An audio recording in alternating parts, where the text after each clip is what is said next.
감사합니다. 오늘도 우리에게 새날을 허락하시고 우리의 영을 새롭게 하시며 또한 오늘 우리 가운데 함께 할 수 있는 귀하고 복된 시간 주셔서 감사합니다. 원근 각처에서 정말 멀다 하지 아니하고 아버지 하나님 말씀 사모하는 마음으로 모였사오니 한 심령 하나님 사랑하는 여종들의 심령에 하나님의 영의 강건하심과 충만케 하심으로 아버지 하나님의 시간 진리의 성령으로 하나님 우리가 하나님의 말씀을 깊이 깨닫고 우리의 영이 주님을 향하여 더 가까이 갈 수 있는 복된 시간이 되게 하여 주옵소서. 말하는 자와 듣는 자가 성령 안에 하나 되게 하심을 믿으며 시종을 주께 맡기고 감사하며 예수님의 이름으로 기도합니다. 아멘.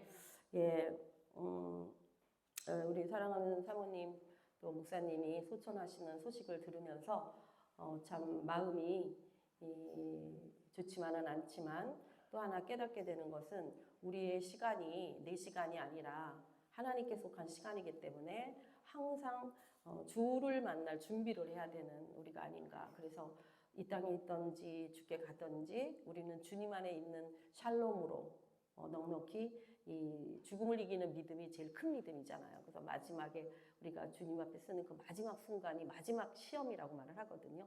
그 마지막 시험에 담대히 칠 수 있는 그 믿음으로 우리가 더 깊이 주님 앞에 들어가야 되지 않을까 생각하면서 또 우리 사모님이 힘 얻기를 원하고 또 하나님께서 이후로 펼치실 일들에 대한 또 기대를 우리가 포기하지 않고 우리가 하나님 앞에 드려지는 우리 비전사라 사모님 모두 되기를 소망합니다.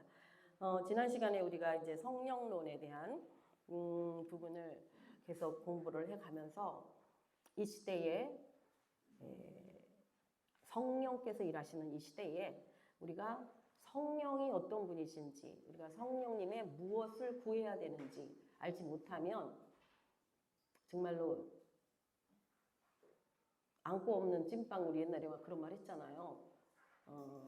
거기에 그게 핵인데 그게 없으면 정말 안타깝잖아요. 근데 안타까운 정도가 아니라 성령이 일하심과 역사하심에 대한 기대감, 성령이 우리를 이끌어 가시는 것에 대한 그 충만함, 이런 부분들을 우리가 깊이 알고 성령의 실제적인 역사를 우리가 경험하고 또 일하심에 대한 어떤 그 현장에 우리가 경험하게 될 때에 이거는 우리 일이 아니라 전적으로 하나님의 일이시다. 그래서 우리는 부르심을 받았고 그리고 택하심을 입은 자들이거든요. 부르심을 받았는데 많은 사람이 부르심을 받았지만 성경에 보면 택하심을 받은 자는 적다라고 성경이 기록하고 있어요. 그래서 제가 과연 부르심은 뭐고 택하심은 뭔가 이제 그 부분에 대해서 좀 더 깊이 있게 성경이나 또 이런 자료를 보게 되면 하나님이 이 부르심이라고 하는 것은 사실은 모든 이에게 열려 있죠. 모든 이에게 열려 있는 어떤 구별되어진 그런 것은 아닌데 그러나 부르심을 받았다고 해서 모든 자들이 택하심을 입는 것은 아니구나 그런 생각을 해요. 왜냐하면 성경 우리가 조금 깊이 있게 보게 되면 성경에서 말씀하시는 그 하나님이 말씀하시는 것에는 전적으로 내가 너를 택하였다라고 하는 부분이 굉장히 강조돼요. 그래서 그것이 때로는 1달란트일 수도 있고 2달란트일 수도 있고 5달란트일 수도 있어요. 그러니까 우리가 택하심을 받았다는 것은 5달란트이다라고 하는 개념은 별로 의미가 없는 것 같고 내게 주신 1달란트, 그 1달란트에 필요한 곳이 있잖아요. 그죠? 왜냐하면 누군가가 그 역할을 해야 되거든요. 그곳에 필요한 1달란트를 1달란트 되게 하는, 다시 말하면 충성된 종으로 바쳐지게 하는 그 역사에는 전적인 성령의 역사심이거든요. 성령의 역사심에 대하여서 일하기 시작할 때는 택하심이라는 단어를 써야 된다. 왜냐하면 그건 내 힘이 아니기 때문에. 그러니까 하나님께서 택하신 자에게 부으시는 그리고 함께 하시는 반드시 나타나야 될 것이 성령의 역사심이에요. 그래서 우리가 대단한 어떤 능력을 가지고 있다라는 그 근원적인 부분을 나 자신이다. 내가 이렇게 했기 때문에 이만큼 노력했기 때문에 애썼기 때문에 물론 다른 사람들에 비하면 주를 향한 열정과 또 간절함과 기도 시간도 더 많을 수도 있고 성경 공부를 많이 할 수도 있는 제가 어저께 아침에 저희 목사님하고 저하고 새벽기도 갔다 온 이후에 아침 이렇게 과일이나 주스나 계란이나 이런 거 먹는 타임이 9시 4시쯤이거든요. 목사님 9시 조금 넘어서 이제 교회 오시는데 그때 TV를 틀면 새롭게 하소서가 그 타임이에요. 그래서 우리가 먹으면서 항상 그걸 보는데 어저께는 그 조혜련 그 사람 집사인가 그 사람이 나왔는데 그 어머니가 이상한 종교 믿었잖아요. 남미호랑개교가 그걸 믿었죠. 그 집안이. 그래서 절대로 예수 안 믿겠다는 분이 이제 정말로 하나님의 역사로 예수님을 믿게 되면서 지금으로부터 그러니까 그게 한 22년도 거를 녹화된 걸 띄운 것 같더라고. 그러면은 지금부터 뭐 한 그때 말할 때가 5년이니까 지금 따지면 한 6년 된 거죠. 근데 지금 그러니까 5년 22년도에 말하기를 그 할머니가 82세인가 그런 할머니예요. 잘 걷지도 못해. 하반신을 잘 못 쓰고 초등학교 졸업도 잘 못한 어르신인데 그분이 그러니까 남미호랑개 가면 끊임없이 그걸 외우잖아요. 막 그 복을 받게 해달라고. 그런데 예수를 딱 영접하기로 했다고 그러니부터 왜 기독교는 이렇게 할 일이 없냐. 이제 그러시더라는 거지. 맨 기도하고 막 그랬는데 그래서 성경을 읽어야 된다. 성경이 그때부터 어머니가 하루에 10시간씩 성경을 보기 시작해서 5년 됐을 타임에 얘기를 하는데 54독을 했더라고. 하루에 10시간씩 읽거든. 그러니까 하여튼 우리가 이단 이상한 종교에 열심만 가져도 우리가 대단해질 거야. 도리어 이단 종교 믿는 사람들이 열심히 대단하잖아요. 귀신 섬기는 사람 더해. 근데 그래가지고 그러니까 근데 올해 들어서 얘기를 잠깐 들어보면 60몇 독을 했다는 것 같더라고. 그러니까 2달 반 만에 1독씩을 하는 거예요. 그래가지고는 근데 저번에 이렇게 TV 잠깐 보면 왜 조혜련 집사가 뭐 막 성경 가르치면 엄마 혼자 와가지고 막 성경 공부하는 그런 거 나왔잖아. 그거 할 때만 해도 뭐 마지막 왕이 누구 그러면 누군지 쫙쫙쫙 나오는 거야 그 어머니. 그리고 오줌 있잖아요. 소변 기능에 문제가 있어서 오줌볼을 달고 계셨대. 그런데 1년 됐을 땐가에 그걸 띄워버렸어. 끝났어. 치료가 일어났어. 그러니까 그분에 대한 간증을 들으면서 부끄럽더라고. 예수 믿은 지 5년, 6년밖에 안 되면 54독, 60독을 하고 있는데 우리는 뭐하나 이런 생각도 들면서 그래서 당신은 나라를 위하여 자녀들을 위하여 믿지 않는 왜냐하면 조혜련 집사 혼자 믿고 이제 나머지께는 안 믿고 지금 큰 언니도 그쪽에 믿는 사람이라 전혀 이렇게 이쪽으로 올 기독교 크리스찬이 될 그게 없는 거예요. 근데 이제 당신 딸을 위해서 기도하는 이런 어머니가 돼서 그래서 하나님이 저렇게도 할 수 있구나. 그러니까 초등학교는 눈도 잘 안 보이니까 성경책을 우리가 왜 이런 데 전시해 놓는 거 이만한 거 있잖아요. 이렇게 넘겨야 되는 거. 그거를 성경을 보신다는 거야. 그래서 참 하나님의 역사는. 그래서 조혜련 집사 이런 얘기를 하더라고. 자기가 전도를 맨 처음 예수 믿어야 되는데 하다가 그게 너무 좀 피드백이 별로 안 좋아. 너무 부담스럽다 만나기가 이런 게 들어서 그다음부터는 하나님 앞에 하루에 한 사람을 만나기 위해서 성경 한 권씩을 주게 해달라고 기도를 하기 시작했대요. 하루에 한 권씩 성경을 주는 거예요. 사람 만나서. 그런데 그래서 하루에 한 달에 30권 이상 보는데 자기가 구매해서 쓰는 성경 되게 이렇게 디자인이 좋더라고요. 예쁘더라고요. 그 성경 만드는 회사에서 앞으로 30권씩은 무료로 주겠다. 그래서 지금 30권을 무료로 매달 쓰고 있는데 그전에는 성경 구매해서 파는 것만도 120만 원씩 한 달에 썼다고 그러더라고요. 그래서 보면서 저 여자는 참 예수 늦게 믿어가지고 저 정도 됐으면 우리는 다 몰랐나 막 그런 한탄이 들어오는 거야. 그 어머니, 그러니까 이 종교성이 있는 분들은 이 뭐를 믿어도 열심히 해요. 이제 그런 이야기를 들으면서 진짜 그것도 하나님이 하시니까 가능한 거겠지, 그렇죠? 자기 힘으로 그게 되겠어요. 사실 성경 봐도 무슨 말인지 모르잖아요. 많은 사람들이 초등학교도 졸업 못한 분이 그래갖고 이제 성경을 거의 뭐 어디에 뭐가 있다는 걸 다 알 정도로 지금 믿는 지 이제 올해까지 따지면 6년째인데 그분이 그 얘기를 들으면서 제가 막 진짜 참 큰일 나다 싶더라고. 이거 어떡하면 좋은가 그런 생각이 들더라고요. 각자에게 하나님 주신 은혜가 있어요. 각자에게 주신 축복이 있고 그런데 우리들에게 맡겨진 내 몫의 십자가가 있다는 거예요. 우리가 예수님의 십자가를 지는 건 아닙니다. 예수님은 예수님 몫의 십자가를 지셨고 우리들에게는 자기 십자가를 지라고 하셨단 말이에요. 그러니까 내게 주어진 사명의 십자가. 그러니까 예수님의 십자가는 뭐냐 하면 모든 인류를 구원하는 십자가예요. 그죠? 예수를 통하여 몸을 드리고 당신의 그 피와 살을 다 주심으로 인한 예수님의 십자가고 우리는 예수님의 십자가를 지는 게 아니야. 질 수도 없고 나는 내게 허락하신 자기 십자가를 지고 예수님을 따라가야 되는 거죠. 그래서 자기 십자가를 찾아내는 일이야말로 각자의 이 땅에 보내진 하나님의 사람, 창세전에 우리를 예정하시고 그리스도 예수 안에서 예정하신, 택정하시고 예정하신 하나님의 뜻이 나를 통하여 이루어지기 위한 내가 이 땅에서 해야 될 것이 무엇인가를 찾아내는 거야말로 우리 인생에 살아가는 최고의 과제다. 그러면 그 과제를 찾아내면은 그 다음부터 무슨 역사가 일어나냐 하면은 하나님 뜻하고 맞은 거잖아요. 네가 이제 내 뜻을 알았구나. 이제 내가 누구를 불러서 이것 좀 해라고 했는데 걔가 못 알아듣고 자꾸 딴짓을 하는 거야. 그러면 이게 안 맞잖아요. 근데 내가 네가 할 일이 이거야라고 얘기를 했더니 알아서 딱 그 일의 자리에 가 있어. 그러면 이제 네가 할 수 있겠구나 하면 그 다음부터 뭐가 따라오냐면 성령의 기름 부으심이 따라오는 거예요. 그 다음부터 하나님의 역사가 나타나야 되기 때문에, 보증이 나타나야 되기 때문에 성령의 기름 부으심이 나타나면 그 다음부터 나타나는 게 하나님의 일이 나타나기 시작하는 거예요. 증거의 삶을 살기 시작하는. 그래서 우리에게 가장 중요한 것 중에 하나는 내가 하나님 앞에 콜링, 그래서 부르심이라는 것은 콜링이에요. 그러니까 우리는 콜링을 받은 사람이고 그 전에 보내심을 입은 자들이잖아요.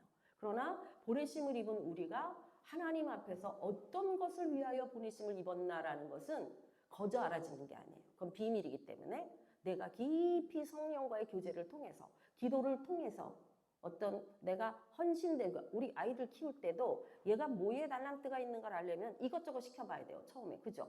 얘가 뭘 잘하는지 모르잖아. 그래서 처음에 아이들한테는 이것도 시켜보고 저것도 시켜보고 뭐 이거 싫다 그러면 그 싫은 거 억지로 시킬 필요가 없어. 그냥 끝까지 안 해, 그거 싫은 걸. 또 지가 좋아하면서 흥미로워하는 걸 찾아내는 이런 작업을 부모가 해주잖아. 그것처럼 우리에게도 내가 어떤 것을 내게 맞는가를 여러 측면에서 훈련해보는 게 좋아요. 그러면 그 맞는 것을 찾았을 때 그러니까 이것이 나에게 준 거다라는 것은 특징이 어떻게 드러나냐 하면은 일단 그 일이 어렵지가 않아. 다른 사람보다는 훨씬 쉽게 할 수 있어요. 그게 그 사람에게 부어진 달란트예요. 그러니까 그 달란트를 찾아서 그 다음에 뭘 해야 돼요? 그 달란트가 말하자면 제대로 쓰여질 수 있도록 훈련을 해야 돼요. 왜냐하면 아무리 피아노 잘 치는 애도 피아노를 갖다가 예를 들어서 뭐 악보 보는 법이라던가 박자 맞추는 법이라던가 화성학이라던가 이런 것들을 배우면 더 깊이 있게 제대로 된 음악을 할 수 있잖아. 그것처럼 우리에게 주어진 은사, 달란트가 있다 할지라도 훈련되어지지 않으면 그거는 별로 써먹을 수가 없어요. 그래서 훈련의 과정으로 어디에 하나님이 우리를 훈련하시냐면 교회 안에서, 지체들 가운데서. 그래서 내가 기뻐하고 즐거워하는 일을 교회에서 하면 돼요. 그런데 자기에게 맞지 않는 일에 대한 욕심을 가져 우리는. 나도 저거 하고 싶어. 왜냐면 그게 좋아 보이거든. 그래서 저희가 심리학적으로 볼 때 잘하는 일이 있고 좋아하는 일이 있어요. 그래서 우리가 이렇게 얘기해요. 잘하는 일은 말하자면은 먹고 사는 자기의 직업처럼 가져야 되는 게 잘하는 일이고 좋아하는 일은 취미로 하면 되는 건데. 근데 우리는 자기가 좋아하는 일을 자꾸 하고 싶어 하는 거예요. 근데 다행히 좋아하는 일하고 잘하는 일하고 겹치면 굉장히 좋은 거예요. 사실은 흥미를 갖고 할 수 있는 거죠. 그래서 우리 자신이 하나님 앞에서 내가 받은 달란트를 찾아내고 그 달란트가 잘 활용될 수 있도록 훈련되어지고 준비되어질 때에 이제 성령의 역사하심이 그를 통해 나타나면 이제부터 나타나는 것은 내가 하는 것이 아니라 주님이 하시는 거예요. 성령이 하시는 거예요. 그래서 우리의 최종적인 열매 맺음은 성령의 역사하심이 없이는 열매는 없다. 그러니까 성령이 누구신지를 모르고 예수님을 알아도 성령의 기름 부음, 성령의 역사하심, 성령의 나를 이끌어 가심에 대한 이해나 어떤 경험이 부족하면요. 맨 그 자리에서 맴돌아요. 그래서 좀 회의도 오게 되고. 근데 그러면 왜 성령이 역사하시지 않느냐? 물론 하나님이 원하는 그 자리에서 그 약속을 따라 순종하고 잘 따라가는 경우에 성령 역사하실 수 있어요. 근데 더 중요한 건 뭐냐 하면 그 원리를 모르고 그 구함이 없을 때, 내가 구하지 않을 때, 내가 지금 뭐가 필요한지를 구하지 않을 때는 속도가 굉장히 늦게 된다는 거예요.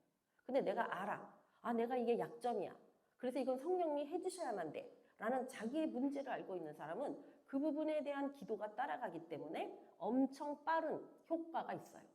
그래서 구하라, 찾으라, 두드리라 라고 하는 끝없이 구하라. 그게 뭐예요? 기도하라는 얘기거든요. 기도를 하되 무슨 기도를 해야 되는지를 알아야 되는데 그 기도는 성령이 내게 기름 붓기를 원하시는 그 기도가 들어갈 때에 기름 부음이 임하게 되면서 각자에게 나타나는 말하자면 그 어떤 열매들, 방향성이 이게 틀려진다는 거예요. 그래서 내가 저 사람 걸 똑같이 따라할 필요가 없어요. 왜냐하면 그 사람에게는 그 사람만이 할 수 있는 성령의 역사심이 있기 때문에.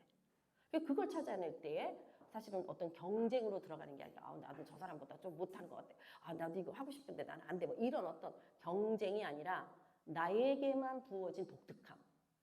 그것을 통하여 본인도 기쁘고 또 다른 이를 기쁘게 하는 하나님의 사람, 하나님의 나라에 귀하게 쓰임을 받을 수 있는 그 놀라운 그 은혜로 들어가게 된다는 것이죠. 이것을 알기까지는 뭐 시간이 필요하고 알았다 할지라도 훈련되어지는데 또 시간이 필요하고 훈련되어지고 또 하나님의 뜻이 펼쳐지기까지는 시간이 필요하더라고요. 왜냐하면 우리가 그렇게 쉽게 바뀌는 사람들이 아니에요. 중간에 또 새로운 경우도 있고. 그래서 이 성령의 역사하심은 이 시대에 가장 중요한 역사다. 이걸 알아야 된다. 그래서 말씀으로도 보증이 돼야 되고 실질적인 기도에도 성령께서 나와 함께 하실 거. 그래서 삼위의 하나님이 나를 이끌어 가실 수 있도록 지속적인 훈련이 중요하다. 그래서 성경의 66권을 쭉 우리가 보더라도 그 안에는 성부와 성자 삼위의 하나님의 일하심이 항상 같은 동일한 하나의 그 당신들 해야 되는 일이 있잖아요. 하나님은 모든 역사의 주관자가 되신다면 예수님은 구속사적인 것뿐만 아니라 그 일을 이 당신의 몸으로 우리와 연관지어지는 그 일을 몸소 행하셨다면 성령 하나님은 이제 그 연결된 우리들을 하나님의 사람으로 훈련하고 또 우리를 통하여 주님의 뜻을 이루어가는 일에 실질적인 능력을 공급하시는 그분의 그 사역이 삼위의 하신 위에 위격의 사역 자체가 틀려요. 그렇지만 그 뜻하심에는 전혀 다르지 않은 거죠. 하나의 맥을 가지고 하나의 뜻으로 그 일들을 이루어 가시는. 그래서 지난 시간에 우리가 창세기에 나타난 성령을 볼 때 하나 중요하게 우리가 보는 성령님이 운행하실 때는 수면 위에 운행하시더라 라고 하는 창세기 지금 1장 2절의 말씀이 나오잖아요. 수면 위에 운행하시다. 그래서 성경을 잘 보게 되면 귀신들이 말이죠. 귀신들이 어디를 찾아다녀요? 물 없는 곳을 찾아다닌다고 기록하고 있죠. 근데 성령님은 물 가운데 역사하시는 분이란 말이에요. 그 말은 뭐냐면 물이라고 하는 것은 성부 하나님의 기본적인 이스라엘 백성이 망하게 된 이유를 말하면서 뭐라 그랬어요? 물의 근원이 되시는 하나님, 성부 하나님을 버린 것과 너희가 너희 스스로가 만든 물을 담아놓는 시스템, 웅덩이. 왜냐하면 이스라엘은 건기우기가 있으니까 우기 때 물을 받아놔야 건기 때 쓰거든요. 그러니까 시스템이라고 하는 물 웅덩이에 물을 가득 채워놔야 되는데 이거 하나님이 채워줘야 되지 그게 자기가 채운다고 되는 게 아니잖아요. 근데 너희 스스로가 그 물을 웅덩이에 채우려고 했다. 이 두 가지 범죄함으로 말미암아 하나님이 이스라엘을 말하자면 범죄가 되는 그런 하나님을 떠나는 그런 결과가 낳게 되었다라고 기록되고 있는 것처럼 물이라고 하는 것이 모든 창조의 시작인 거예요. 하나님이 피조 세계에 그 궁창을 만들었을 때 물, 아랫물, 윗물로 나눴죠. 노아 시대에 윗물에 하늘이 뚫어지니까 위에서부터 엄청난 물이 쏟아진 거예요. 노아 때. 그래서 위로부터 비가 내리고 이제 그런 역사가 성경에 기록된 것처럼 사단이 귀신들이 물 없는 곳을 찾아다닌다고 하는 그 의미는 뭐예요? 성령님이 물 가운데 운행하심으로 당신의 역사를 드러내시는데 사단은 성령님의 그 물의 그 새로운 창조 새 역사에 자신의 것이 아니잖아요. 그러니까 하나님이 운행하실 수 있는 그 영역을 피하고 싶은 거지 사단은. 그래서 항상 물 없는 곳을 찾아다닌다는 개념을 그런 개념으로 이해할 수 있다는 거예요. 그래서 성령께서는 그 물 수면 위를 운행하시는데 그거를 다른 말로 우리가 이해하는 말로 표현한다면 어떤 거라고 했어요? 암탉이 달걀, 결안을 품고 있는 것이다. 다시 말하면 뭔가 생명의 태동, 뭔가 움직여짐으로 말미암는 생명의 태동을 의미하는 것이 수면 위를 운행하시는 하나님, 성령님, 하나님의 영 이런 개념으로 우리가 이해할 수 있다는 거예요. 그래서 하나님이 아브라함을 또 지난 시간 거 보면 아브람을 아브라함이라고 할 때 거기에 기록된 단어 자체가 뭐예요? 하이라는 그 단어를 쓰면서 숨구멍, 다시 말하면 아브람에게 고귀한 아버지 이런 뜻에서 열국의 아비가 될 때는 하나님의 기운이 들어갔다는 거지. 그래서 아브라함이라는 이름을 주셨다는 거예요. 우리도 뭐 제가 전정이면 전정이의 이름에 하나님의 호흡이 들어오게 되면 이제 이름 자체가 물론 바뀔 수도 있지만 그 의미 자체는 뭐예요? 살아있는 하나님의 호흡이 있는 자 전정이 이렇게 되는 거죠. 그렇지 않으면 우리의 모든 이름은 어떤 이름이에요? 죽은 이름이에요. 내 이름을 가지고는 그 어떤 것도 할 수가 없어요. 그렇기 때문에 특별히 주의 종들이 또 교회 우리가 교회를 맡기셨으니까 교회 안에 이 생기를 공급할 자가 반드시 있어야 돼요. 생기가 공급되어지지 않으면 성도들이 다 죽어 있어. 그 일을 맡아서 감당하라고 하나님이 교회에 종으로 세우신 거잖아요. 그러면 이 생기가 들어갈 수 있는 통로를 만들어줘야 된다는 거예요. 그러니까 그 한 사람, 세우신 종, 예수님이, 성부 하나님이 계시면 그 모든 뜻을 예수님이 받아서 예수님이 당신의 종들에게, 그러니까 교회의 종이죠. 종들에게, 목사님에게 그 호흡을 주면 그 호흡을 가지고 성도들에게 이와 같은 하나의 영적 맥이 흘러야 되는데 예수님과 주의 종이 단절되어져 있다. 이건 집단이죠. 종교 집단에 불과한 것이지 하나님과 아무 상관이 없다는 거예요. 그래서 주님 나중에 그렇게 말씀하셔요. 내 백성을 가지고 네가 네 뜻대로 했으니 네가 받을 그 책임에 대한 책벌이 더 크다.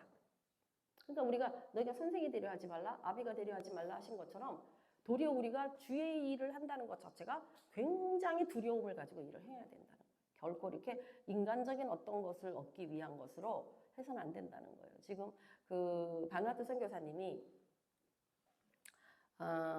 그 솔로몬이라는 제도, 그 옆에 있는 나라인데 솔로몬이라고 하는 나라로 들어가려고 하는 사실은 2주 전쯤인가 그 들어가시려고 그랬는데 여기 그 바누아투의 장로교단이 있어요. 바누아투 장로교단이 그 센터 이번에 꾸몄잖아요. 센터 바누아투에 센터 만들었잖아요. 그거를 장로교단에 넣으라는 거예요. 그래서 김영수 선교사님이 이거는 무슨 어떤 개인적인 어떤 거나 뭐 내가 만들어서 넣는 게 아니라 이거는 WMTC라고 하는 조직에서 만든 거기 때문에 왜냐하면 그 이름을 써야 되니까 그렇기 때문에 개인적으로 그 장로 교단에 넣을 수가 없다 이렇게 말했어요. 그랬더니 그 성전 헌당하는 거기에 그쪽에 전부 안 왔어요. 근데 보이콧 하는 거지. 니네가 그거 안 해? 그럼 너네는 우리랑 관계없어. 이런 식으로 해가지고 이제 개인적으로 소수 아는 몇 사람은 왔지만 장로 교단 자체는 이 선교 센터를 거부한 거예요. 그런데 솔로몬 제도로 간다는 이야기를 듣고 그쪽에 연락을 해가지고 우리랑 관계없으니 여기 집회 못하게 하라. 이런 식의 명령 와서 지지난번에 들어가려고 했던 것이 막히고 모든 집회가 캔슬돼 버렸어요. 자 보세요. 이게 누구 일이에요? 하나님의 일이고 복음을 전하는 거잖아요. 근데 복음을 방해하는 거예요. 자기한테 이익이 안 됐다고. 이게 지금 하나님 보실 때 어떻게 보실 것 같아요? 그럼에도 불구하고 지난주에 무조건 들어가서 하나님의 그것을 이제 거기 솔로몬에 또 필요한 분들이나 이런 분을 하겠다고 했는데 허리케인이 지난주에 굉장히 강하게 왔어요. 아주 센 허리케인이 와서 비행기가 안 떠가지고 못 가고 어저께 화요일 날 어저께 솔로몬 들어가셨거든요. 저 목사님하고 저하고 그 얘기를 하는 거예요. 이것이 뭐를 방해하는 것이냐? 교단이라고 하는 이름을 가지고 복음 전하러 들어가는 것을 막아버리는 거예요. 그럼 하나님 어떻게 생각하실까? 하나님 두려운 줄은 모르는 거예요.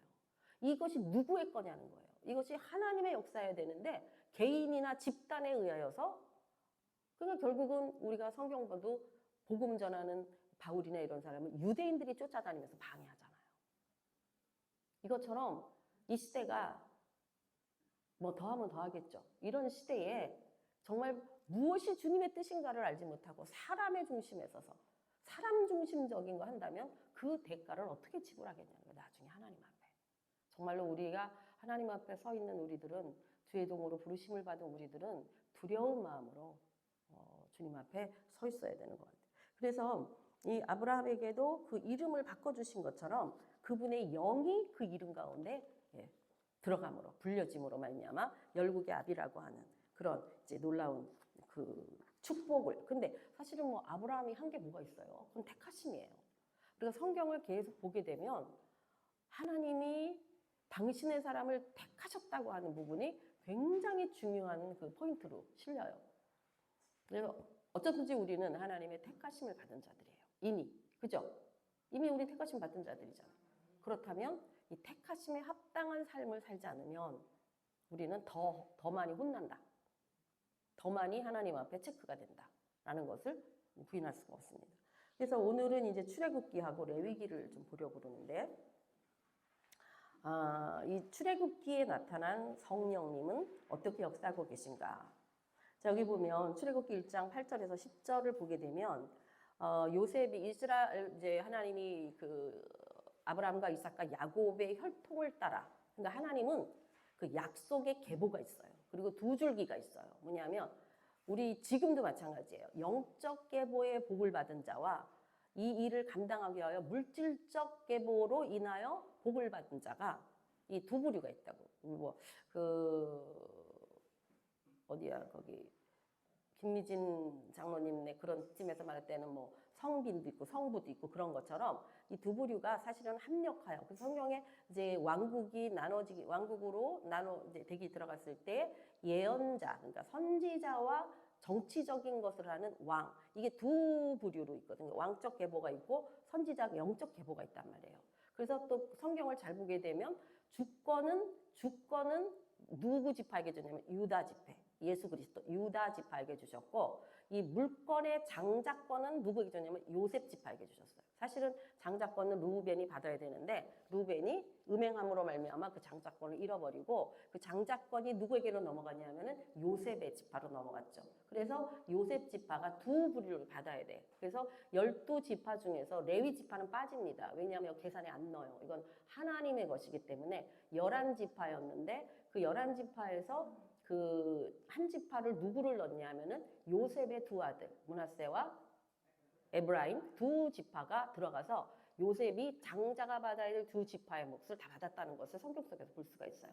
그래서 성경의 계보가 주권과 장자권이 흐른 것처럼 오늘날도 이 주권의 약속에 속한 자가 있냐 하면은 장자권의 축복을 받은 자들이 있습니다. 하나님의 말씀은 창세기부터 계시록에 이르기까지 한 라인이에요.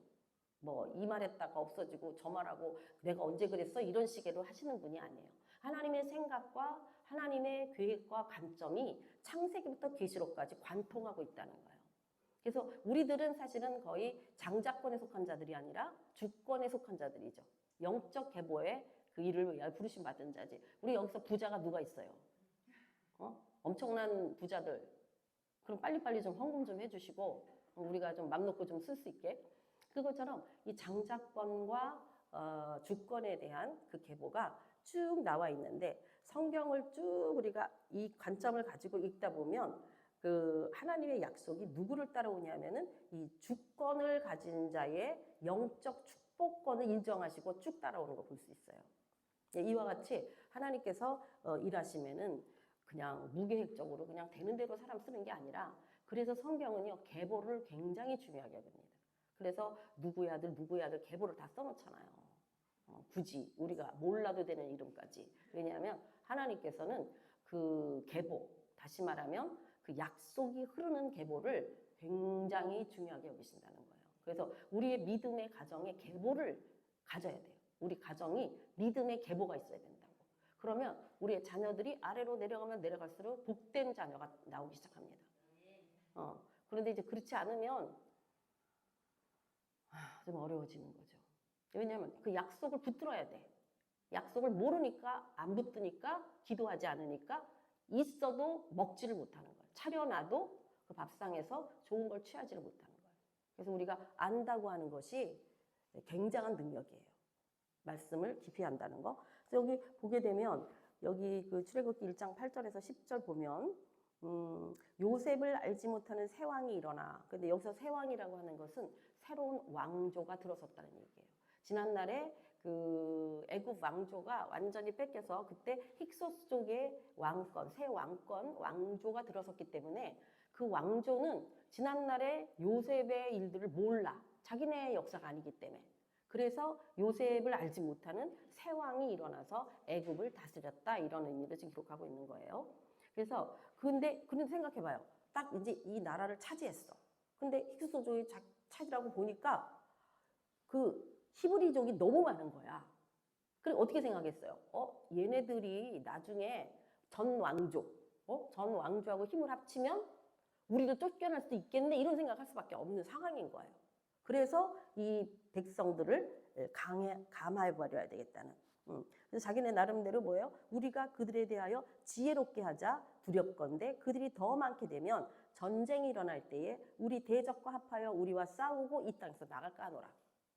충분히 이해가 되죠. 그래서 이때부터 이제 이스라엘 민족들에 대한 그게 나오지만 하나님은 이 타임에 한 이미 400년이 지난 타임이죠. 이때 하나님께서 이 가나안으로 이스라엘 백성들을 출애굽시키고자 하는 하나님의 계획표가 있었다는 거예요. 그래서 우리가 부흥을 얘기할 때도 그렇고요. 모든 새로운 것의 시작은요. 우리로서는 절망할 때예요. 그러니까 지금 이스라엘이 지금 전쟁이 일어나서 작하라 그러든가 작하죠 그거. 이스라엘 백성들에게 전쟁이 일어나거나 무슨 테러가 일어나면 제일 먼저 가서 거기에 있는 그 시신들을 수습하고 그 정리하는 사람들을 작하라고 불러요. 근데 그들은 자원봉사예요. 자원봉사로 지원해서 그걸 하게 되는데 이번에 작하들이 들어가서 잔치하고 그럴 때 하마스가 와가지고 애들 막 죽이고 이런 사건들 있잖아요. 역사 이래로 이렇게 끔찍하게 아이들을 학살한 경우는 보다 처음 봤다라고 말해요. 그러니까 그 사람들이 무슨 마약인가를 하나씩 다 호주머니에 넣고 있었다 그랬잖아, 하마스가. 그러니까 제정신이 아닌 정말로 사람으로선 할 수 없는 특히 애기들이나 여자들에게 한 그거는 정말로 수많은 시신들을 봐왔지만 이번처럼 잔혹하게 살해하는 케이스는 처음 봤다라고 얘기하고 있더라고요. 그게 지금 이스라엘의 상황인데, 그러니까 이스라엘에서 지금 제가 엊그제도 이제 거기 계신 분들하고 통화를 해본 결과, 이게 짧지는 않겠다. 그래서 한 6개월에서 1년 정도로 본다라고 하는데, 사실 1년 정도 6개월 가면 이스라엘 자체도 견디기가 어려워요. 그래서 이거는 빨리 속전속결로 끝내야 돼요. 그런데 이 전쟁이 지금 어떻게 보면 주위에서 시리아 이 근처 더구나 중국까지 이렇게 힘을 더해서 이스라엘을 지금 이스라엘 사람조차도 히브리 유대인을 받지 않겠다는 지금 세계의 아랍권에 있는 사람들이 일어나잖아요. 이게 마지막 때에 모든 이스라엘 백성들이 이스라엘로 돌아오는 알리야 대하는 상황에서 안 돌아갈 수가 없는 상황이 지금 일어나고 있는 거예요. 자기네들 받아들이질 않으니까.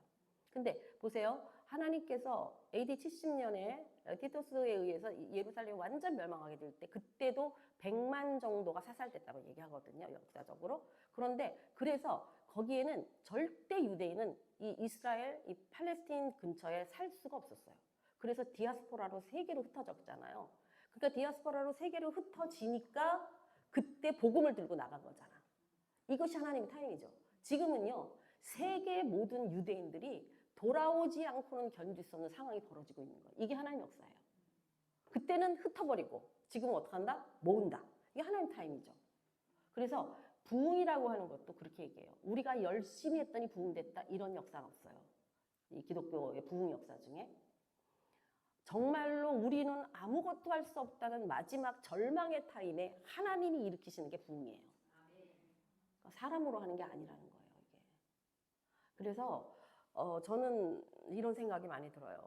어떤 일이든지 간에 내가 열심히 해야지. 그건 아직 좀 멀었다.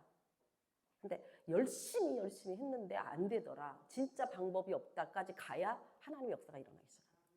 그래서 하나님은 내가 하는 것이다라는 거를 확증하시는 거예요. 진짜로 3만 명이 와도 300명이면 가능하듯이 내가 하는 것이다. 근데 그것은 우리 개인사도 마찬가지죠. 내가 바닥을 치고 바닥을 쳐서 도저히 일어날 힘이 없을 때, 그러니까 진짜 두 손 두 발 다 들을 때에 하나님이 내게 임하시기 시작하는 그 자리, 가장 낮아진 자리, 그 자리에 성령이 역사하기 시작하시는 거죠. 그래서 우리가 이런 하나의 그 시대적인 상황들, 지난날에 일하신 하나님 보게 되면 이스라엘 전쟁은 하나님께 속한 거예요. 그래서 흩으실 수도 있고 모으실 수도 있는 거예요. 그리고 이스라엘의 전쟁은 전쟁했을 때마다 불가한 전쟁을, 이길 수 없는 전쟁을 다 이기게 하셨고 한 번 할 때마다 나라를 확장시키셨어요. 그래서 지금의 우리의 관점은 서한 지구라던가 가자 지구가 다 이스라엘로 돌아오는 이 역사를 지금 하나님이 하고 계신 게 아닌가. 그래서 마지막 때에 들어오는 유대인들을 땅이 없어요. 땅이. 그 땅을 새로 확보해야만 유대인들이 와서 정착할 수 있는 마지막 때 알리야가 다 모여들게 하시는 하나님의 타임이라 하나님께서 지금 전쟁이라고 하는 과정을 통하여 이제 말하자면 상황을 만들고 계신 것이다 라고 이제 보여지니까 우리가 해야 될 것은 정말 그렇지만 그 안에서 고통당하는 부모들도 있고 그죠? 자녀들을 잃어버리고 특히 지금 붙들려 있는 그런 사람들이 앞날이 어떻게 될지 모르는 그 가족들의 그 아픔도 있고 또 팔레스타인이 저게 제가 들었을 때는 가자 지구 안에도 교회가 지금 굉장히 부흥하고 있다라고 하는 얘기 들었거든요. 그 안에 하나님의 백성이 있거든요. 그러니까 정말 하나님의 택하신 그들을 보호해 주시고 좀 생명 싸게로 싸서 지존자의 그 시편 91편의 사건이 그들에게 나타날 수 있도록 지존자의 은밀한 곳에 거한 하나님의 백성들 그들에게 하나님 만 명이 오른편에서 뭐 1000명이 좌편에서 우편에서 넘어진다 할지라도 하나님의 사랑하는 자 그를 보호하시는 하나님의 역사가 그 하나님의 사람들에게 나타나게 해달라고 기도하는 수밖에 없어요. 그랬을 때 하나님이 그 일을 통해서 또 하나님 예비된 남은 자들을 구원하시겠죠. 그래서 여기 있는 것처럼 이 전쟁이라고 하는 것은 그리고 우리가 뭐 세계 평화를 위해서 기도한다. 제3차 세계전이 없기를 위해서 기도한다. 그건 하나님 뜻을 모르는 기도예요. 그 기도를 하나님 들으실 수가 없어요. 왜냐하면 그건 하나님의 뜻이거든요. 그러니까 뜻을 바꿔달라는 물론 중간중간에 어떤 것들은 가능한 일들이 있을 수 있지만 하나님이 뜻을 정하여 작정하기로 예를 들어서 적그리스도가 나타난다. 이런 일들은 내가 바꿀 수 있는 일이 아니에요. 그래서 우리가 그 가운데서 이 환난을 통과할 자가 없으나 하나님의 구원받은 자를 위하여 환난의 날을 감하겠다라고 하나님의 약속이 있어요. 그래서 우리가 하나님 이 환난의 날에 환난을 감하여 주는 감함을 받는 하나님 우리 가정이 되게 해주세요. 우리 교회가 이렇게 기도할 수는 있어요. 그렇지만 이 전쟁이 없게 해주세요. 우리에게 전쟁이 없고 평화 그거는 몰라서 하는 소리란 말이에요. 하나님 뜻과 상관없는 기도를 하고 있는 거죠. 그래서 이와 같이 우리가 성경에서 말씀하시는 하나님의 뜻을 정확하게 알고 기도하는 것이야말로 주와 동행하는 것이다. 그래서 말씀이 기초되지 않는 믿음 생활. 다시 말하면 기도는 엄청 많이 해. 근데 무슨 기도를 하는지 몰라. 맨날 자기 도와달라는 기도, 정말 아래층에서 위층 올라가게 달라는 기도, 평수 넓혀달라. 이런 기도는 하나님이 들으실 필요도 없고 들어주시지도 않아요. 그리고 모든 기도, 우리의 영혼 육의 문제에서 가장 마지막에 응답하시는 건 물질 기도예요. 그러니까 물질의 기도가 그렇게 쉽게 응답되는 게 아니에요. 왜냐하면 물질 때문에 하나님을 버리는 경우가 너무 많기 때문에 이 하나님이 그거 없어도 잘 살고 그 필요한 건 준다 이거죠. 그래서 여기 보면 그 이스라엘에서 구원을 위하여 모세를 택하시잖아요. 모세. 근데 모세에게 창세기에서는 그것이 비둘기라고 하는 측면에서의 성령의 역사하심.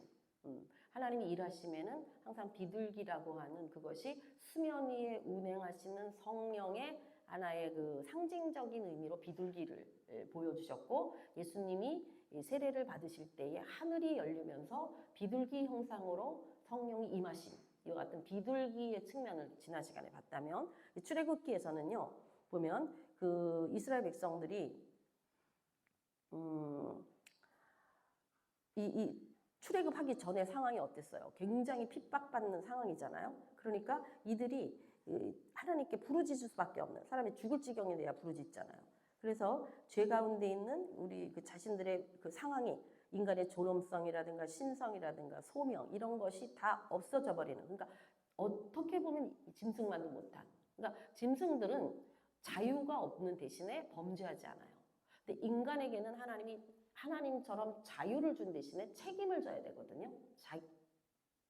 그 자유에 따르는 책임을 져야 되는데 이 책임이라는 관계가 넘어가 버리면서 어떻게 범죄해버리는. 그래서 인간만 범죄합니다. 짐승은요 범죄하지 않아요. 딱 걔네들은 딱 배부르면은 절대 잡아먹지 않아서 그 타임을 짐승들끼리 알아서 사자가 옆에 있어도 지금 사자가 배부르잖아요. 그러면 옆에 사슴이 뛰어놀아도 돼요. 지네들이 안 돼. 근데 지금 사자가 배고프다 이런 타임에는 죽기 살기 도망가야 되겠지만 그것처럼 짐승들은요 절대로 배부른데 더 먹지 않아. 인간만 더 먹어. 배불러도 먹어. 토하면서 먹어. 이게 인간이에요. 근데 그게 왜냐면 자유를 줬기 때문에. 하나님이. 그래서 하나님이 우리에게 자유를, 하나님의 형상으로 자유를 주셨기 때문에 그 자유 때문에 우리가 범죄할 수 있는 거예요. 그게 책임져라 이거지. 네 자유로 범죄한 거에 대한. 그래서 하나님께서 우리 인간에 대한 정말 특별한 은혜가 도리어 죄를 짓게 되는 동기를 가져오게 된 걸 볼 수 있어요. 근데 이제 모세가 하나님 성령님이 어떻게 봤냐 하면 여호와의 사자가 떨기나무 가운데로 오는 불꽃 안에서 그에게 나타나셨어요. 떨기나무. 이스라엘 가서 보면 떨기나무가 뭐 큰 것도 있지만 뭐 그렇게 많이 크진 않아요. 근데 이렇게 가시도 나고 막 이런 별로 나무 같지 않은 나무가 그 떨기나무거든요. 근데 보세요. 그 떨기나무 가운데로부터 나오는 불꽃 안에서 그에게 나타나요. 모세에게. 근데 여기 또 특징이 뭐냐면은 모세가 사실은 40년 동안을 정말 애굽이라고 하는 그 나라의 왕자의 삶을 살다가 40년은 그냥 광야에서 양치고 이런 목동으로 살았어요. 80이 됐을 때는 그의 삶에 대한 기대가 끝이 났을 때예요. 그죠? 이제 더 이상 다시 올라간다는 건 있을 수가 없는 거예요. 그런데 이때에 하나님이 나타나시기잖아요.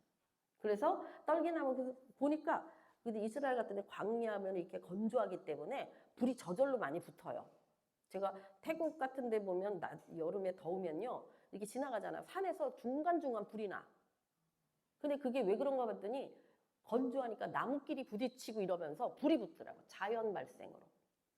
그래서 그러니까 이스라엘에도 그렇게 타는 경우들이 있거든요. 그러니까 불이 붙은 거를 봤는데 이상하게 그리고 불이 붙으면 나무들이 이렇게 꺾이고 태워지면 가지가 꺾이고 이래야 되잖아요. 불 붙었으니까.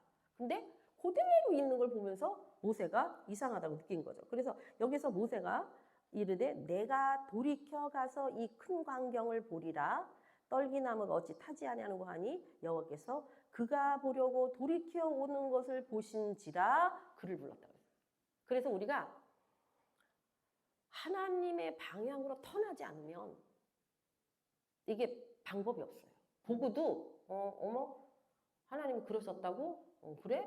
이상하네? 이러고 지나가면 끝이야. 그런데 이게 어떤 일일까? 이게 무엇일까? 라고 주를 향하여 턴을 해야 된다는 거예요. 턴을. 이게요. 마치 그 다니엘이 뜻을 정하여 기도한 거와 같은 의미예요. 뜻을 정해야 돼요. 우리의 턴이 뜻을 정함으로부터 시작되는 거예요. 내가 이제 주께 더 열심히 주님께서 나가리라. 내가 하나님 더 깊이 알기 위하여 기도하리라. 이와 같은 하나님의 뜻을 알기 위한 그런 그 간절함으로 나를 턴시킬 때, 그러니까 나도 뜻을 정할 때 주님과 만날 수 있는 기회가 열려요. 근데 그렇지 않으면 그거 참 좋기는 좋아. 근데 힘들어. 못하겠어. 다음에. 이러면 이제 끝나는 거지. 또 그 다음으로 넘겨질지 또 기회가 올지 모르죠. 이처럼 우리가 어느 타임에 누구를 만나고 어느 타임에 어떤 경험을 하고 어느 타임에 그런 것들이 경험되어지도록 한다는 것은 우리의 믿음에 굉장한 발전을 주는 거예요. 그리고 예를 들어서 우리가 여기서는 시작할 땐 1도지만 가면 갈수록 이게 각도가 벌어지잖아요. 그러니까 이때 돌이키면 훨씬 쉬웠을 텐데 그냥 지나감으로 말미암아 이때 가서 또 하려고 그러면 너무 힘들어지고 그래도 어쩐지 돌아오면 다행인데 안 돌아가면 영원히 딴 곳으로 가버리는 이것이 우리들의 삶의 모습이라는 거죠. 그래서 하나님께서 이제 모세를 부르시죠. 모세하면서 그가 이르되 내가 여기 있나이다. 하나님이 이르되 이리로 가까이 오지 말라. 내가 선고는 거룩한 땅이니 내 발에서 네 신을 벗으라. 자, 여기서 항상 이 거룩한 곳이다 내 발에 신을 벗어라고 하는 개념의 이해는 한마디로 말하면 인간적으로 만들어진 모든 것들을 벗어버려라. 그런 의미죠. 그래서 저희가 길갈에 이스라엘 제가 갔을 때 길갈에 가서 길갈이 거기 대단한 장소거든요. 길갈이라고 하는 곳이 이스라엘 백성들이 가나안으로 들어오는 관문이 요단강이었잖아요. 그죠? 그래서 여호수아와 더불어서 이 요단강을 건너서 그 200만이 넘는 그 사람들이 거기에 텐트를 치긴 장소가 길갈이에요. 근데 그 길갈에서 보면은 그 요단강가가 있는데 예수님이 세례받은 세례요한이 줬던 그 강가, 또 이쪽에 보면은 엘리야가 승천했던 자리, 또 이쪽에 보면 느보산에 모세가 승천했던 자리, 그리고 이쪽은 가면은 완전히 타락한 도시, 그리고 뒤돌아보면 여리고가 보이고 여리고를 들어가야 가나안으로 입성하는 거예요. 이와 같이 길갈이라고 하는 장소가 엄청나게 중요한, 그러니까 첫 번째 팔레스틴 그 가나안으로 들어온 관문이며 요단강은 건넜지만 아직 여리고는 못 들어가는 이런 상황에 그들이 거기다 전부 텐트를 치고 한 게 뭐냐면 할례를 한 거예요. 할례를. 지금 여리고에서 쳐들어올 수도 있고 강 건너서 올 수도 있는 그런 상황에 하나님은 할례를 하라고 말했다고. 그게 참 우리 생각과 다르죠. 이때를 더 지켜야 되는 타임에. 그래서 하나님 앞에 근데 그 말에 순종했을 때 하나님께서 그들을 보호하시고 이제 그들이 이제 그 다음에 여리고를 도는 사건이 나타나서 결국은 여리고가 무너지는 이제 그 자기가 한 게 아니죠. 돌기밖에 더 했냐고. 그러니까 이와 같은 하나님의 그 사건들이 나타날 때 그 발에 신을 벗는. 그래서 길갈에서 기도할 때 하나님이 우리에게 주신 게 신을 벗으라, 신을 벗으라. 이 땅은 거룩한 땅이다. 신을 벗어라. 이제 이와 같은 그 우리의 것을 다 버리는, 포기하는 거룩함에 들어가는 그게 필요하다는 거죠. 그러면서 하나님은 항상 자기가 누구인지를 밝혀요. 자, 여러분들이 기도하는 중에 이게 하나님의 역사인지 사단의 역사인지 모를 때가 있어요. 뭔가 응답도 오는데 왠지 좀 캥기는 듯한 한 번도 근데 사실은 하나님의 역사하실 수도 있거든요. 그럴 때는 이렇게 기도를 해야 돼요. 이 시간 나사렛 예수로 병하노니 하나님의 것이 아니면 내게서 떠나가라. 이런 이게 분별하는 기도를 해야 돼. 그거를 몇 차례 했는데도 여전히 같은 어떤 영적 그런 느낌이나 상태가 올 때는요. 그러면 주님이 대부분 정확하게 말씀하셔. 나다. 내니 걱정하지 마라. 이와 같이 성령님의 음성이 들려요. 근데 처음에는 분별이 어려울 때는 예수의 이름으로 물러가라를 몇 번 하는 게 나아요. 괜히 그걸 뭣도 모르고 받아들이면은 그 다음부터 영적 혼란이 오기 시작하면서 휘둘리기 시작하거든요. 저는 신학대학 다닐 때에 그 초기의 그런 경험들을 우리 주위에서 하나님 묶어주신 멤버들을 통해서 되게 많이 훈련을 받았어요. 그러다 보니까 진짜로 성령의 음성으로 듣고 그대로 순종했는데 하나도 안 일어나요. 막 이와 같은 일들이 어떻게 깨쳐져야 되고 어떻게 이제 다시 회복되어지는 이런 것들을 초기에 하나님 많이 보게 하셨어요. 그래서 그럴 때는 정확하게 예수의 이름으로 이것을 분별해야 되겠다고 하는 생각 가지고 내가 온 뭐 꿈이라던가 아니면 들리는 음성이라던가 어떤 상황적인 뭔가 올 때는 그 작업을 한번 걸치는 게 좋다는 거죠. 그래서 여기 보면 하나님이 우리가 여기서는 이제 불로 나타났잖아요. 그죠? 불. 성령님이 어떤 불 가운데에 그 임재하시고 보세요. 여기 보면 이게 지금 떨기나무 가운데에 불이 있죠. 그리고 하나님의 음성이 있죠. 모세야 모세야 부르는 음성이 있죠. 그러니까 또 불이라고 하는 증거가 있죠. 나무가 타고 있는. 여기에서 삼위의 하나님이 모세에게 역사하고 계신 걸 볼 수가 있어요. 그랬을 때 여기 보면 성령의 임재가 모세 앞에 나타났는데 그때 음성도 들려오고 불도 보여지고 또 실질적으로 타고 있는. 그래서 제가 그랬죠. 구원에 대해서는 우리가 믿음으로 아멘할 수밖에 없지만 그 후에 나타나는 구원받은 자가 성령으로 말미암아 일하게 하고 움직이는 거는요. 다 느껴지거나 보여지거나예요. 그러니까 내가 성령과 함께 하시면 성령이 역사하심의 결과물들이 보여진다는 거예요. 근데 우리 믿음 생활을 10년하고 20년하고 30년 해도 내가 성령께서 일하고 역사하심이 보여지고 있지 않다면 지금 우리가 어디선가부터 지금 정확하게 지금 믿음의 그 방향에 자리를 못 잡은 거예요. 구원은 믿음으로 받아야 돼. 이건 방법이 없어. 내가 태어났는데 못 받잖아. 우리 엄마가 나 낳았다는 거 믿어야지. 그건 방법이 없어요. 그냥 믿음으로 구원받아요.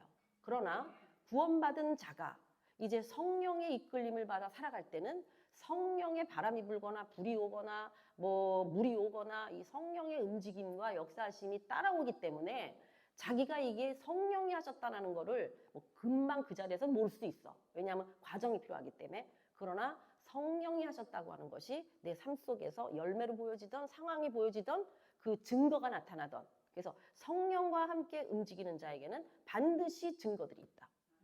성령이 그 증거하는 분이거든요. 예수의 말씀을 그 약속을 증거해 주는 분이에요. 그러니까 성령이 임하셨다 하면 나의 삶 속에 내가 지금 보고 있는 것 속에 내가 기도하는 것 속에 교회 속에 어떤 그 뭐 사람과의 관계 속에 이게 성령께서 지금 작용하고 있다는 게 보여져야 되고 경험되어져야 된다는 거예요. 그래서 믿음에서 믿음으로 옮겨가기 시작하는 거예요. 그 증거가 없으면 믿어지지가 않는 거예요. 우리는. 그죠? 그냥 하나의 종교 활동이야. 그래서 함께하는 사람들끼리 모여서 희낙낙하는 것으로 하나의 종교 활동을 하고 있는 거예요. 교회는 그런 곳이 아니에요. 성령의 역사심이 나타나야 돼. 그러기 위해서는 그 일을 이루기 위하여 기도해야 되고 성령의 이끌림을 받아야 되고 성령의 음성을 들어야 되고 그 결과물로 인한 열매들이 보여져야 되고 이것이 하나님이 일하시는 거죠. 왜냐하면 그분은 살아계신 분이기 때문에. 그 증거들이 우리 삶 속에 있어야 된다는 거예요. 그래서 출애굽기 3장 7절에 보면 저는 이 말씀을 굉장히 좋아하는데 여호와께서 이르시되 내가 애굽에 있는 내 백성의 고통을 분명히 어떻게 한다? 봤다. 그들의 감독자로 말미암아 부르짐을 어떻게 했다? 들었다. 내가 그 근심을 어떻게 한다? 안다. 제가 늘 이게 쓰리고가 여기 나타난다고. 그러니까 하나님께서 우리를 알고 계시고 우리의 부르짐을 듣고 계시고 우리의 상황을 보고 계시다는 거예요. 이 믿음이 확실하면요. 우리에게 지금 모든 펼쳐진 상황을 감사함으로 받아야 돼요. 왜냐하면 정말 뭐 내 마음에 드는 상황 아니잖아요. 도리어 마음에 드는 것보다 안 드는 상황이 더 많잖아요. 그러나 하나님이 지금 보고 계신다. 하나님이 지금 듣고 계신다. 하나님이 지금 알고 계신다라고 하는 사실을 내가 믿음으로 받을 때는 이것이 그냥 어떻게 이런 일이 있을 수 있어. 하나님 믿어봤자 소용없어. 이런 어떤 의미가 아니라 하나님 알고 계시지. 하나님 보고 계시지. 하나님 듣고 계시지. 내 그래서 기도하고 그리고 이루실 거에 대한 믿음을 소유하게 될 때 비로소 다음 단계로 넘어가는 거라. 그러니까 우리의 믿음이 굉장히 안 좋은 것이 뭐냐면 항상 고정되어 있는 거예요. 맨 그 상태에서 그리고 자기 생각도 바꾸지도 않고 새로운 경험도 없고 맨날 하던 거 보던 거 그냥 그대로 이게 의식화되어진 거 뭐라 그럴까 매너리즘에 빠져서 늘 같은 것을 반복하고 있지만 절대로 앞으로 나가지 못하는 거. 이건 진짜 아니에요. 정말로 정신 차려야 돼요. 이거는 하나님을 다시 만나야 돼요. 내 영이 뭔가 제가 지금 계속 이제 말씀을 가지고 생각하면서 이런 너는 빛이다, 너는 소금이다. 그럼 빛이라는 게 도대체 뭔가? 왜 빛이어야 되는가? 내가 어떻게 빛이 될 수 있는가? 뭐 이런 생각을 하거든요. 그럼 빛이 그리스도가 빛이잖아요. 내 안에 오셨다는 거잖아. 그런데 빛이 비쳐 나가야 되는 거거든요. 근데 왜 안 비쳐 나가냐면 내가 지금 더럽기 때문에. 마치 유리야. 근데 유리에 먼지가 가득 끼었어. 근데 속에는 불빛이 있어. 그럼 이 불빛이 비치려면 어떻게 해야 돼요? 유리를 닦아내야 돼요. 그러면 그 빛의 강도가 강해지겠죠. 그것처럼 내가 주님 안에서 갈고 닦아지는 그 훈련의 과정을 통하여서 예수의 피로 닦고 성령의 불로 태우고 이 과정을 통해서 내가 뚜렷해진 내가 투명해진다 그럴까? 맑아진다 그럴까? 그래서 내 눈이 밝으면 내 온몸이 밝을 것이다. 눈은 내 몸의 등불이다. 그러니까 내가 지금 보는 게 내 눈을 통하여 빛이 나가면은 정확하게 보여져야 돼. 그죠? 어둠이 내 눈을 통하여 나가는 내 안에 계신 빛으로 말미암아 거기가 정확하게 보여져야 된다고. 근데 내 눈이 지금 유리잖아. 근데 이게 먼지가 꼈어. 그러니까 어떻게 봐요? 정확하게 보는 게 아니라 흐리하게 보여. 그러니까 제대로 판단이 안 돼요. 이게 진짜 마귀 역사인지 하나님 역사인지 안 보여. 그거 잘못된 거라고. 그래서 내 안에 있는 더러움을 날마다 씻어내는 작업을 통하여 내 안에 계신 빛 대신 예수 그리스도가 나를 통하여 다른 사람에게 비춰져야 돼요. 그 빛은. 근데 나는 이미 빛 가운데 있는 거지. 그죠? 나를 통하여 빛이 비친다면 나는 이미 빛 가운데 있는 거잖아요. 나는 깜깜하고 저 사람들한테 비칠 수는 없잖아. 그래서 나를 통하여. 이거는 무슨 환경이나 상황이나 뭐 우리의 지금 형편을 얘기하는 게 아니에요. 내 영이, 내 영혼이 그런 사람이 돼야 된다는 거예요. 이거는 무슨 뭐 내가 큰 교회다 작은 교회다 지금 잘 되고 있다 못 되고 이 차원이 아니잖아요. 하나님 앞에서는 나의 영이 이 정말로 씻고 닦아짐으로 말미암아 나를 통하여 빛이 비춰줘야 되는 게 그래서 빛이 돼야 된다 이렇게 말하고 있지 않다는 거예요. 빛이다 이렇게 말씀하고 있어요. 그래서 빛이 돼야 되는 거고 뭐 소금은 또 소금대로 또 다음에 얘기해 보기로 하고요. 그래서 하나님이 그랬죠. 제가 어느 날 깨달아졌어. 어머 내가 보고 있다는 것이 그러면 주님도 보는 분이니까 눈을 만들어줬겠네? 근데 어느 날 보니까 성경에 그대로 써 있더라고. 내가 눈을 만든 거 내가 보기 때문에 눈 만져. 이 메시지가 내가 깨달았다고 생각했는데 어느 날 보니까 성경에 다 있는 거야. 그래서 성경을 잘 봐야 돼. 그래서 그것처럼 내가 눈이 있다는 것, 그분 보고 계신 분이기 때문에 나에게 눈을 만들어준 거예요. 내가 귀가 있고 들을 수 있다는 건 그분이 들을 수 있는 분이기 때문에 당신의 형상을 따라 귀를 만드신 거예요. 내가 말하고 있다는 것은 그분이 말씀하시는 분이기 때문에 입을 만들어주신 거라고. 피할 길이 없어요. 피할 길이. 그래서 하나님이 나를 창조하신 그분에, 그래서 그분은 보는 분이시고 하나님은. 근데 그것도 어떻게 보냐? 불꽃 같은 눈동자. 불꽃같이. 우리 숨길 수가 없다는 거예요. 그 하나님의 역사가 이제 성령을 통하여서도 우리에게 나타나는 거죠. 그래서 하늘의 불이 억압당하는 자를 구원하게 불타오르고 있고 성령은 그들의 부르짖음을 들으시고 그리고 잃어버린 영혼에 대하여 성령보다 열정적인 존재는 지구상에 없다. 이 복음의 영. 그러니까 저도 항상 그 뭐랄까 저 자신의 부족함. 왜냐하면 내 안에 영혼을 위한 열정이 왜 이렇게 없을까? 전에 제가 이제 저 혼자 생각할 때, 뭐 각자가 생각하는 게 있겠죠.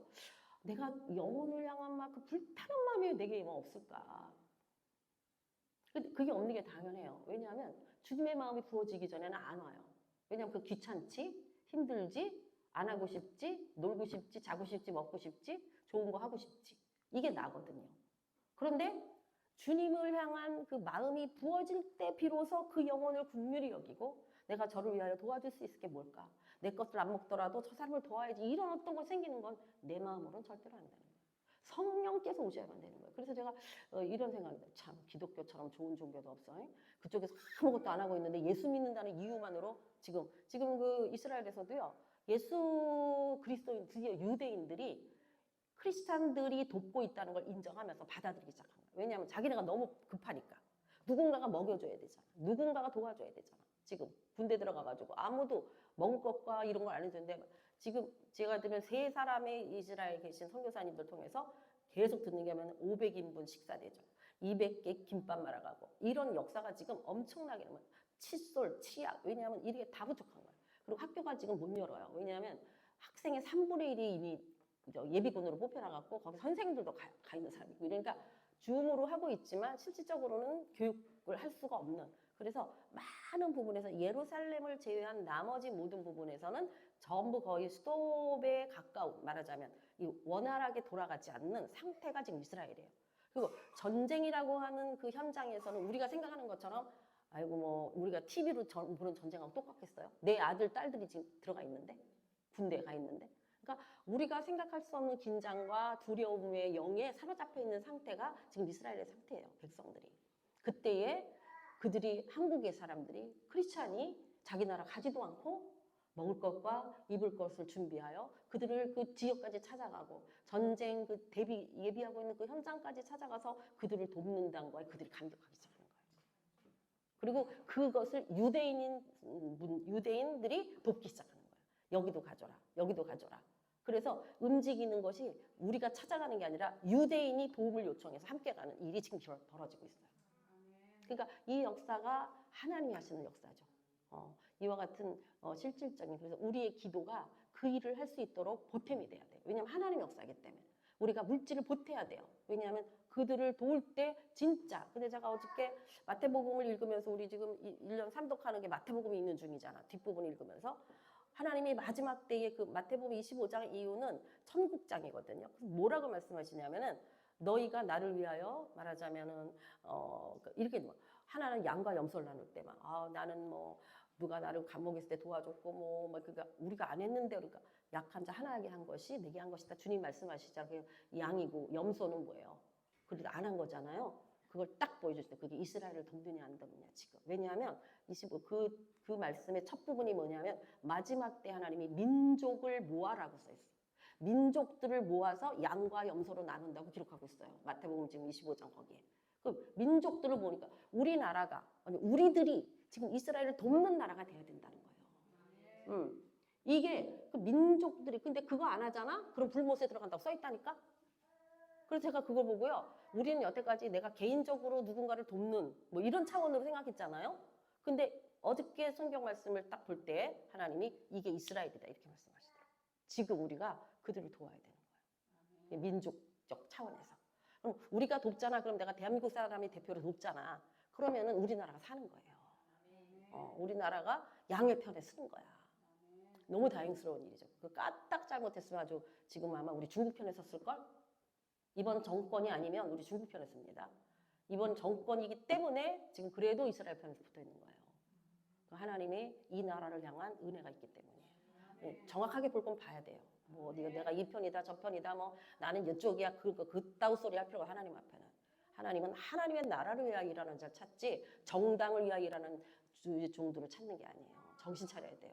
그게 깨어지지 않으면 자기의 그 하나님을 향해 묶여버려 거기에. 그럼 거기서부터 오류가 나기 시작해. 우리는 이쪽 편도 아니고 저쪽 편도 아니야. 우리는 예수당이어야 돼요. 예수당.